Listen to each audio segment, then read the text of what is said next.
Ne vous êtes-vous jamais demandé pourquoi Dabi, alias Crématorium, avait des flammes comme alter, comme Endeavor ou comme celle de Shoto? Moi je pense que Endeavor est le père de Crématorium et que Shoto serait donc son frère. Tout au long de cette théorie, je vais essayer de vous apporter divers éléments des scans et de l'anime qui peuvent appuyer cette théorie.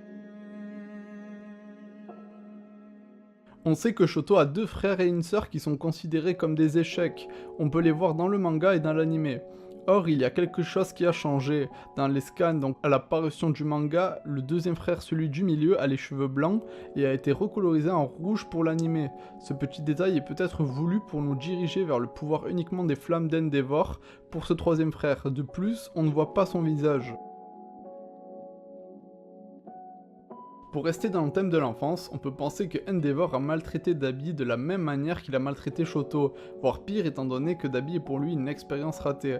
Cela peut donc expliquer les marques de brûlure que Dabi a sur tout son corps, ou une autre hypothèse est que les brûlures que Dabi a sur lui sont dues à son propre entraînement. Les flammes bleues qu'il maîtrise, donc on a vu qu'Endeavor pouvait produire ces flammes bleues, mais j'en parlerai plus tard, sont présentes à un certain niveau de degré, donc pour pouvoir s'entraîner à maîtriser ces flammes bleues, il a dû infliger à son propre corps des brûlures qu'il n'a pas pu justement réfrigérer grâce à l'altère de sa mère, dont il n'a pas hérité contrairement à Shoto. On a vu que Shoto par exemple, quand il utilisait trop sa glace, son corps commençait à geler, donc le même système de brûlure pour Dabi. Physiquement, on peut voir quelques similitudes entre Shoto et Dabi. Par exemple, dans la manière de tenir leur flamme, leur iris qui est de la même couleur que celle d'Endeavor. Regardez bien leurs yeux, pour moi c'est les mêmes. De plus, dans le chapitre 82 ou dans l'épisode 7 de la saison 3, quand Shoto tente de récupérer la bille que contient Bakugo, Dabi le regarde comme s'il le connaissait, comme s'il était excité.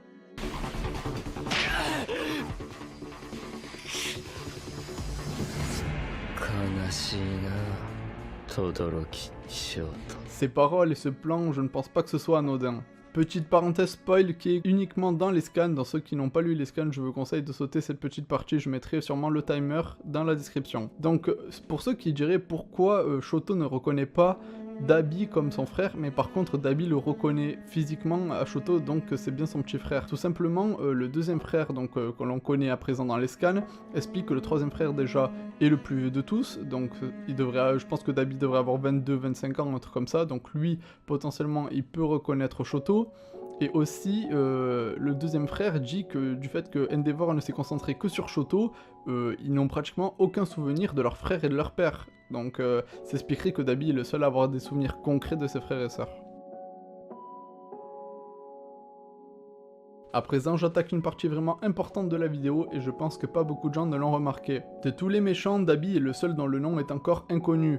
Que ce soit quand Gran Torino arrive dans la planque des méchants, il révèle un à un le véritable nom de chaque méchant sauf Dabi.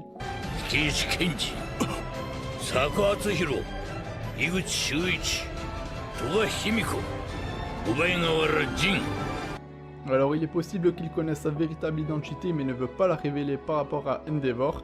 Effectivement, être le numéro 2 mondial des super-héros et avoir un fils méchant, ça la fout vraiment mal, ou simplement que Dabi ait fait quelques changements physiques pour ne pas se faire reconnaître. Alors là, je vous parle de changements physiques, vous allez me dire « Ouais mais n'importe quoi, ce serait trop simple quand même ». Eh bien figurez-vous qu'on sait que la teinte de cheveux existe bel et bien dans My Hero Academia. Effectivement, Kirishima a les cheveux noirs de base qu'il teint en rouge, et dans le manga, on voit Dabi en face d'une enseigne de magasin qui est vide. Mais plus tard dans l'anime, ils ont remplacé cette enseigne-là par une enseigne de magasin de relooking, donc une teinte de cheveux est peut-être possible. On voit Dabi se tourner vers cette enseigne, peut-être qu'il vient simplement de sortir de là-bas pour se faire teindre les cheveux en noir pour pas se faire reconnaître. Souvenez-vous, quand ils sont dans la planque des vilains, il y a toute une mise en scène à mon sens qui est faite pour cacher son alter et son nom. Il se fait assommer avant d'utiliser ses flammes par Gran Torino, donc on ne peut pas savoir qu'il a l'alter des flammes et Endeavor était juste à côté. D'ailleurs, Endeavor se plaint lui-même d'être mis à l'écart, comme si toute cette mise en scène était faite par le mangaka pour pas qu'Endeavor rencontre son fils. Tout à l'heure, je vous parlais de son nom, je vous disais que Gran Torino avait révélé le nom de chaque méchant mais pas le sien. Mais également, on peut voir que quand Tomura lui demande son vrai nom, il ne lui donne pas et lui dit qu'il le donnera en temps voulu. Donc je pense vraiment que son nom est quelque chose d'important et qu'il est lié à un personnage vraiment important dans l'histoire. Pour finir cette vidéo, je vais vous parler de 2 petits points physiques que l'on a pu voir dans les scans. Donc ne vous inquiétez pas, ce n'est pas du spoil, ce n'est pas quelque chose de très important. On peut voir donc qu'Endeavor est recherché par les gens sur internet avec des mots-clés comme quelqu'un de grossier, quelqu'un de froid. Et on peut voir que c'est carrément les traits de Dabi en fait. Dabi c'est aussi quelqu'un qui insulte les gens et qui est très froid.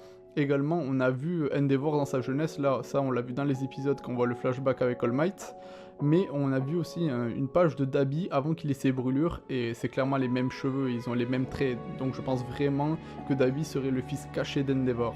Sur ce, si tu penses que cette théorie est plausible et qu'elle t'a plu, n'hésite pas à me le faire savoir dans les commentaires, à mettre un pouce bleu et à t'abonner, et sur ce, je te dis à la prochaine pour une nouvelle théorie, ciao.